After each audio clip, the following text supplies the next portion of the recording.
bisturí, gasas y Pisco. Tenemos con nosotros a Pablo Castillón, especialista en traumatología, está en la unidad de trauma del Hospital Mutua de Tarrasa, tiene un doctorado en ortogeriatría, que ahora nos explicará un poco en qué consiste esto, y te hemos traído hoy para que nos hables de pisco, que no es el pisco sour peruano, ¿verdad? Nos vas a hablar de algo traumatológico. Sí, sí, muchas gracias por la invitación. Sí, el pisco, bueno, las siglas sí que recuerdan al pisco sour, pero significan consenso español en fractura perimplante, pero en inglés, periimplant Spanish Consensus. Y bueno, es un grupo de trabajo que está interesado en el tratamiento de las fracturas perimplante. Ajá. Para los que no estén familiarizados, explica diferencias entre periprotésica e periimplante, porque puede haber un poco de confusión ahí. Sí, es verdad. A ver, es verdad que así dicho de repente, pues podría referirse a las dos cosas, pero las fracturas periprotésicas, eh, pues bueno, ya su nombre va asignado a este tipo de fractura alrededor de una prótesis o en la cadera o en la rodilla o en cualquier otra localización, ¿no? Pero ya vemos que la mayor parte de estas fracturas están en el fémur. Y entonces, en cuanto a esas fracturas, nuestro grupo de trabajo no estaba tan centrado en fractura periprotésica porque son fracturas que ya están muy estudiadas y hay una sistemática de trabajo muy clara, clasificaciones y ideas de cómo trabajar con ellas bastante establecidas. Y entonces las fracturas periimplante no protésicas, que se han designado como fracturas periimplante, pues estas no tienen una sistemática de trabajo tan clara y no hay una bibliografía abundante ni una evidencia de alta calidad que nos permita establecer recomendaciones de cómo tratar. ¿nos podríais poner así un caso rápido para que no contextualicemos? Un caso rápido, por ejemplo. Pues, por ejemplo, una fractura diafisaria de fémur en la punta de una placa de fémur distal, Ujú. ¿cómo tratarla? ¿Cómo se tendría que resolver? Quitar la placa, quitar tornillos y poner un Quitarla. clavo desde arriba o poner otra placa por encima o todo esto, ¿no? Claro, porque yo sé que para empezar con todo ¿no? Con toda esta sistemática de estudio, claro, empezamos, cada uno hacíamos un poco lo que queríamos, ¿no? O sea, un poco lo que decíamos en la sesión clínica, ¿no?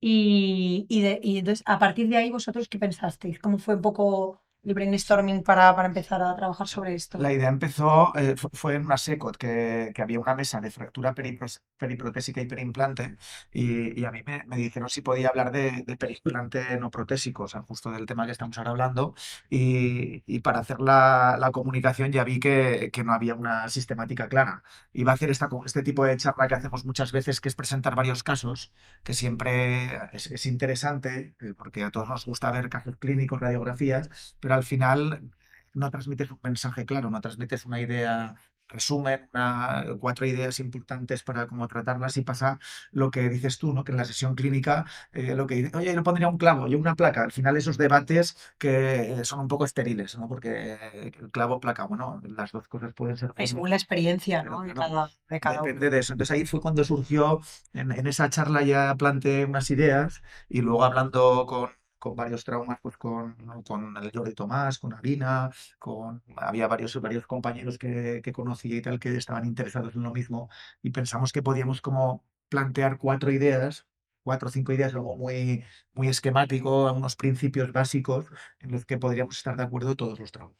Y así surgió la idea de hacer el consenso ¿Y, pisco. y cómo haces para, o sea, tú tienes como la idea de estas como 4 leyes, me acuerdo que eran como las Sí. 4 leyes de Newton, pues las 4 leyes de la fractura Oye, creo que perimplante. nos las cuente, ¿no? O sea, sí, en plan, vale, básico, ¿eh? Porque yo no sabía que existía esto. A ver, algo básico, por ejemplo. A ver, Sí. la que más te Son, guste. son, ¿De las Son, cuatro son o cuatro son ideas. 4 recomendaciones, Ah, 4 ideas que van de lo que es más general, de lo que diríamos que es más general, lo que es más particular, de las Vale. fracturas perimplante en el fémur, ¿vale? No protésicas, no periprotésicas, sino perimplante. Vale. Entonces, lo más general, A ver. esto es en lo que estábamos de acuerdo todos, es que tenemos que seguir los principios de osteosíntesis biológica. Que eso quiere decir que tenemos que Ahora hacer. esto es como las matemáticas, ¿no? Hacer un concepto nuevo tienes que empezar a repasar. Si quieres, dinos las 4 y luego vamos Y viendo luego, cada una. Sí, así, pa, pa, pa, pa. La más general es esa, la primera, que hay que seguir los principios de osteosíntesis biológica cuando tratas una fractura perimplante. La segunda, que no tienen que quedar gaps, espacios, huecos entre los implantes, Entre los entre el que implantes. ya había y el Ujú. que puedas utilizar nuevo para tratar la fractura que se ha producido. El tercero recomienda que el implante previo debería mantenerse, no Ujú. retirarlo, y solamente retirar si es necesario pequeños elementos, no sé, un tornillo, alguna cosa que pueda interferir en la nueva síntesis, pero no todo el implante previo. ¿Y Y la cuarto? cuarta, que es más específica, más centrada en el cuello del fémur, porque al cuello del fémur todos lo queremos tratar con mimo, la fractura alrededor de la cabeza nos preocupa especialmente, pues lo que creemos es que si el implante previo estaba en el cuello femoral y en la cabeza, cuando tratemos la fractura preimplante, la cabeza y el cuello femoral debe seguir teniendo un implante, no puede quedar un hueco, no puede Ya, quedar ya, vacío ya. o sin proteger. Oye, ¿y no crees que con todas estas premisas, ¿no? Debería haber, o sea, la industria debería favorecernos, porque a veces nos encontramos, ¿no? Es que yo creo que hay mucho trabajo aquí, Sí, sí. ¿no? Hombre, tienes razón que ahí para cumplir alguno de los principios podría ser necesario tener algún tipo de implante que nos Claro, permitiese exacto, sobre todo, especificar claro, claro, claro. Una pregunta, Pablo, porque desde que uno tiene una idea hasta que esa idea se materializa, como es tu caso, en una publicación, que creo que lleva el nombre de Pisco, ¿no? Sí, O sea, han pasado desde el 2021, que fue cuando fuiste a la SECOT y tuviste la idea, hasta que llegó la publicación, han pasado creo que 2 años. Entonces, ¿cómo haces que tus ideas se validen? O sea, esas 4 leyes, creo que hay un sistema que has seguido. sí, Explícalo un poco para el que no esté familiarizado con lo del tema de Delphi y todo sí. eso. Bueno, seguimos está muy bien explicado hay un grupo de consenso muy interesante que es el consenso de Filadelfia de fracturas, de infecciones alrededor de implantes. Y entonces ese es un grupo de consenso internacional muy grande con muchos expertos y tienen una publicación en la que explican cómo hicieron el consenso internacional de Filadelfia y también cómo, según los porcentajes de participantes que votaban a favor o en contra de una idea, también definieron cuándo había consenso o cuándo no lo había, o cuándo el consenso era fuerte o cuándo el consenso era débil. Entonces, siguiendo esas recomendaciones de esa publicación, que es del 2013 de Parvici, que está en el Journal of Bone, pues nosotros hicimos una adaptación a nuestro grupo. Entonces, el método Delphi, que es el sistema que se utiliza para Para establecer un consenso. establecer un consenso, tiene varias fases, ¿no? Y entonces, en una primera fase se designaron los expertos que iban a participar. En la segunda fase, las ideas, los 4 principios que se habían propuesto se tenían que validar a través de una serie de preguntas y esas preguntas tenían que poder ser respondidas con un sistema de respuesta múltiple. También se seleccionaron las preguntas que eran más idóneas y luego a la vez que se enviaban esas preguntas para que las fueran respondiendo los expertos, pues también 2 o 3 expertos eran seleccionados para cada una de los principios para que buscaran la mejor evidencia actualmente disponible, porque en el caso de que no haya consenso, había que ir a la evidencia para ver qué es lo que recomienda la evidencia. O sea, una cosa es que todos estemos de acuerdo y otra cosa es que no estemos de acuerdo quién tiene razón. Hay que buscar la mejor evidencia disponible para ver si se apoya las ideas de uno o las de otro. Y finalmente se hizo una reunión final, que era una jornada, un día. Oye, dime, no me digan un nombre, algún nombre así que nos suene del que hacemos trauma, de ese consenso que estuvieran ahí o de expertos. Los expertos que estaban, Sí, algún nombrecillo estaba el así. doctor Cava, Ah, claro, el vale, vale, vale. doctor Jordi Tomás, Jordi Teixidor, el doctor Fidaldez, el doctor Olaya, Capel. la doctora Capel, la Vale. doctora Ortega Briones, que está aquí, Uy, Alina, Alina. Yo pasaba por allí. el Oye, doctor Aguado de Valladolid, sí, sí, sí. el doctor Saló de Lleida. Claro, ¿no? Perdona, no me acuerdo muy bien. ¿Se hacen las preguntas antes y luego después de todo este debate o no? Creo que también se hacían Nosotros después, que alguno he visto que sí, que algún sí, artículo he visto de nosotros las a ver si han cambiado un poco, ¿no? Pensaba esto y luego he cambiado o no. Sí, nosotros lo que hacíamos era enviábamos las preguntas y fuimos haciendo cada principio en orden. Primero un principio, luego el segundo, luego el tercero, luego el cuarto. Entonces mandábamos todas las preguntas relacionadas con cada uno de los principios. Pues con el primer principio mandamos creo que 7 o 8 preguntas y los participantes nos las devolvían por email. Todo esto fue a distancia. Lo mismo después, eso duró, ese primer principio, duraba en cada principio 2 o 3 meses, ¿vale? Hasta que teníamos toda la documentación, todas las preguntas respondidas y en un Excel. Cuando finalmente hicimos la reunión final, yo en la reunión final expuse los resultados de lo que había contestado cada uno de los expertos, ¿no? Y decíamos, pues, si había habido consenso, no había preguntas en las que el 100% de los encuestados habían respondido por unanimidad, habían coincidido en la respuesta. ¿Y te Entonces, acuerdas alguna del 100%? por ejemplo, Sí. había el 100% en muchas de las preguntas respecto al tercer principio, que es El tercer principio era el de no quitar los implantes previos, quitar ¿no? los implantes. Vale. Respecto a esto, la mayor parte de la evidencia procede de encuestas internacionales que preguntan qué hacemos nosotros los traumatólogos cuando una fractura ha consolidado, ¿quitamos el implante o no lo quitamos? Y eso fue lo mismo que nosotros hicimos, preguntar a los participantes si, por ejemplo, sistemáticamente quitan los implantes cuando una fractura ya ha consolidado. Y por Una unanimidad, pertrocanteria, por ejemplo. Sería impensable, ¿no? quitas el Quitar un clavo. clavo de una pertrocanteria. No, Claro, Pues hubo consenso en no quitarlo. y no quitarlo. por Ponme un unanimidad. caso. Es que sí, ¿no? Estamos hablando de la abstracción. Ponme un caso, por ejemplo, Sí. tenemos una Una fractura pertrocanteria con un clavo corto, con un clavo corto y se rompe por la punta de, ¿no? El típico, vale, la zona, vale. Entonces ahí, Pues ahí en ese tipo de fractura la recomendación sería no quitar el clavo, y colocar una placa. Y lo que pasa que ahí hay un poco de el solapa. controversia, claro que hay solape. veces, ¿Cuántos centímetros tiene que solapar? pues ahí también, o sea, se recomienda que cuanta mayor sea la distancia de solapamiento, mayor es la protección. Todo lo que puedas. Entonces hay un, Todo lo que- hay un espacio, según lo que hemos... O sea, quitarías el tornillo, por ejemplo, de el distal, Sí, el bloqueo. quitarías el bloqueo distal Y ya si pondrías- te seguramente reflipas, si ya seguramente te llegarías reflipas hasta arriba, el te pones la placa y ya el reflipe es poner el tornillo en la placa y meterlo yo por tengo el compañeros agujero que del te lo han clavo. hecho. Sí, sí, Impresionante. ¿No? Yo lo tengo, lo he visto. Eso lo he visto con estos ojos. Eso ya es de nivel Dios, ¿no? De Sí. pisco. Bueno, eso es que sí, hay veces que Tampoco hay que obsesionarse. no hay que obsesionarse, pero a veces es más fácil porque si quieres colocar un tornillo bicortical, que es lo que Claro. las cosas que recomendamos, si ya tienes ese agujero, Claro, ese tornillo la va debilidad. a ser bicortical. Y en otras zonas es más difícil que sea bicortical porque como está el clavo, a veces no puedes pasar a las dos corticales. ¿Pero qué placa utilizarías? Claro, porque imagínate que mides 1,90. Claro, es que ahora vamos. Claro, tú usas una placa desde la. Normalmente casi siempre nos vamos a tener que ir a las placas más largas disponibles. Vale. Claro, por eso os digo que la industria va a tener, con todas estas modificaciones y todo este tipo de filosofía, yo no creo, hay veces que no tengo esas placas. Esas son las extra largas, esas no están, si no están, siempre están en Madrid. Pero las tienes que pedir. Hay que pedirlas. Pero tú sabes que llega la periprótesis y mañana es el quirófano. No te da tiempo casi ni a pensar. Entonces dices, ostras, ¿cuánto tengo que solapar? Sí. ¿Vale? Tengo las placas, no, esas son las extra largas. Vale, pero la población media española, especialmente la señora que tiene la fractura perimplante, no suele medir 1,90. Y el abuelito ciclista. El abuelito ciclista, sí.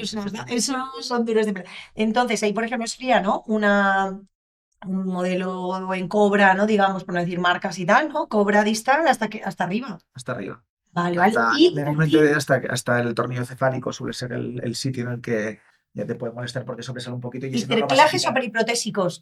Duda también. Cerclajes, yo soy fan de los cerclajes, ¿eh? Pero cerclajes o periprotésicos. Si puedes poner tornillos es mejor, pero Porque pues mejor con cerclaje en hueso osteoporótico. sí, pero ¿Sí? tiene más fuerza, más resistencia, es mejor el tornillo. Periprotésicos. Puedes combinar, hay veces que puedes combinar. Bueno, alguno incluso te pasa por ahí hasta. Puedes combinar un tornillo o un cerclaje, hacer esa combinación. Pues, normalmente suelen ser huesos de mala calidad, por eso los periprotésicos me dan un poquito de miedo, por si no. Bueno, al final un sistema en el que pongas todos cerclajes Todo no, pero a lo mejor intercalar. O sea, algún cerclaje, ¿no? ¿O qué? puede ser útil. Si solamente imagínate que solamente eres capaz de poner 2 tornillos monocorticales, pues eso parece que es una fijación insuficiente. Sí, O sea, además puedes mínimo, meter- ¿no? Lo que pasa es que también yo creo que, Pablo, con los nuevos diseños de placas, no decimos marcas, que se pueden decir, no hay ningún problema, pero que hay ahora bastantes empresas, compañías que tienen placas súper especializadas en fracturas periprotésicas y perimplante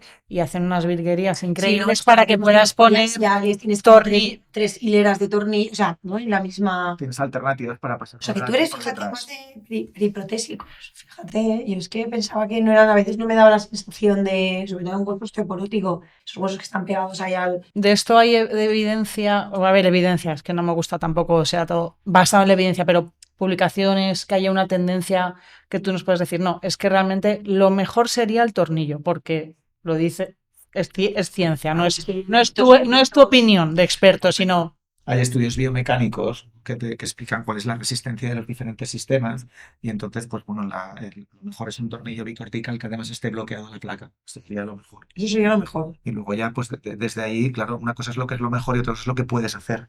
Entonces lo siguiente, porque pasa lo que tú dices, que a veces no puedes pasar los corticales porque tienes el implante. Bueno, cuando pasa, qué sensación te da, ¿eh? Lo conseguí. Te crees Dios, te crees Dios. Crees Dios, eso vendrá otro podcast, ¿no? De cosas que te... Sí. ¿Qué estás haciendo para difundir tu pisco? Sí. O sea, ¿vas a congresos, la publicación? Porque muchas veces pasa que publicas, yo qué sé, un libro, un artículo y se queda un poco ahí en No agua lee de nadie, borrajas. no lee nadie. Claro, no lee nadie porque los Eso artículos... ponemos en redes. Claro, ponemos ahí en en los martes de journal. Sí. O sea, ¿qué haces? ¿Qué acciones tienes pensadas? Igual que planificaste lo de Delphi, ¿cómo has planificado que tu idea llegue? Bueno, ahora lo que hacemos es, hemos hecho unos cursos que son una jornada, un solo día, que se llaman Pisco Lab, y como laboratorio Pisco, serían un poco las siglas, y ahí explicamos los 4 principios y hacemos unos grupos de discusión. Están dirigidos sobre todo a traumas ya o adjuntos jóvenes que acaban de empezar bueno, es como un foro en el que todos podamos hablar de fracturas perimplante durante un día. Y me queda otra pregunta. ¿Micro o macroincisiones, o sea, mínimamente invasiva? ¿Cómo, o sea, eso habéis llegado a algún acuerdo? A eso hace referencia lo que el Primero, principio claro, es el de biológica. biológica cuenta. O sea, la recomendación es intentar no hacer una reducción cerrada. Lo que primero que has de hacer es reducir la fractura, porque la mecánica es importante. Y para la mecánica de la fractura es que esté bien. Vamos, ese hueso, por ejemplo, bajo la punta del octavo endomedular, ese hueso es cortical puro, o sea, está perfectamente reducido, ¿no? Según el tipo de fractura, ¿no? Pero si es con minuta y tal, pues bueno, al menos restablecer la alineación. Realmente suele ser la típica fractura, es que Espiroidea. espiroidea, que o está perfectamente reducida, que es un hueso muy cortical. Pues tienes que intentar reducirla o de forma cerrada si es posible y si no, mínimamente una incisión mínima. Pero esto no queremos hacer una recomendación que sea una excusa para decir, como decíais que no había que abrir, me ha quedado mal.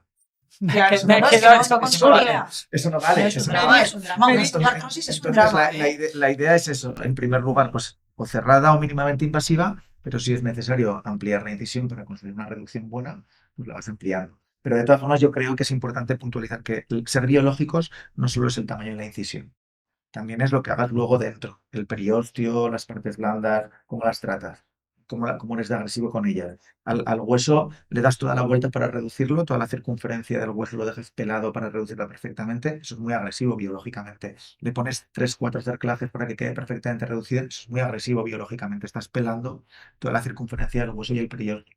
Tienes que intentar que aunque hagas una incisión más grande, conseguir una reducción y a lo mejor mantenerla con un cerclaje, con uno solo si es posible, que no sea perfecta, lo más perfecta posible, pero sin hacer desperisteciaciones severas, sin machacar la musculatura, teniendo un poco la idea de por dónde llega la vascularización al hueso en cada zona. Pero a veces abres solamente esa zona, reduces bien la fractura y lo otro con las guías mismo, ¿no? Puedes Con las hacerlo. placas, Claro. si pones un clavo finalmente, pues un clavo también es muy mínimamente invasivo.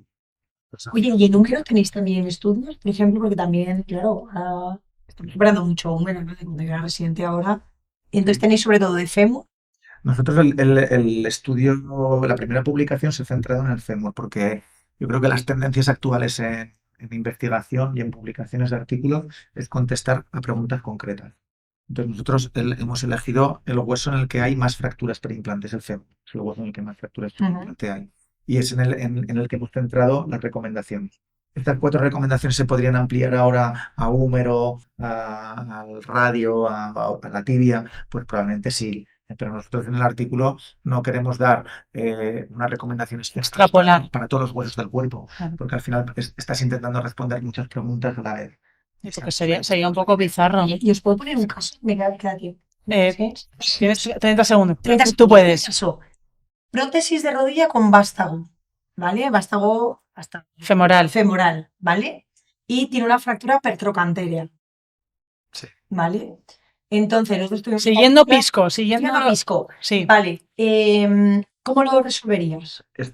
Hay un artículo Por ejemplo, ese es un caso, y veo que va a ser más frecuente. Cuenta. ¿Cómo lo Hay resolverías? un artículo previo al Pisco, el que lo publicaron en el grupo del Vallebrón, que esas fracturas las llamaron Vancouver C invertida, ¿vale? Porque es como la Vancouver C, Sí, pero es. es verdad, es verdad. Y entonces, bueno, en ese caso, muchas veces el mejor tratamiento del apertro, bueno, si es un apertro estable, podrías hacer un DHS con una placa muy larga que llegará a solapar el vástago. Pero si es un apertro inestable, ya la recomendación actual es poner un clavo, no una placa. Claro. Entonces, si pones un clavo, vas a tener dos vástagos enfrentados. Ahí estamos. Vástago de la prótesis. Bueno, pues en esa situación, la recomendación del Pisco, y hay un par de artículos también grupos españoles, el grupo del Broggi y también el grupo del Vallebrón, lo que recomiendan es que es mejor, una vez colocado el clavo y que queden las dos puntas de los vástagos enfrentadas, además, añadir al final de la cirugía una placa de protección del espacio interimplante, que también la colocas deslizada.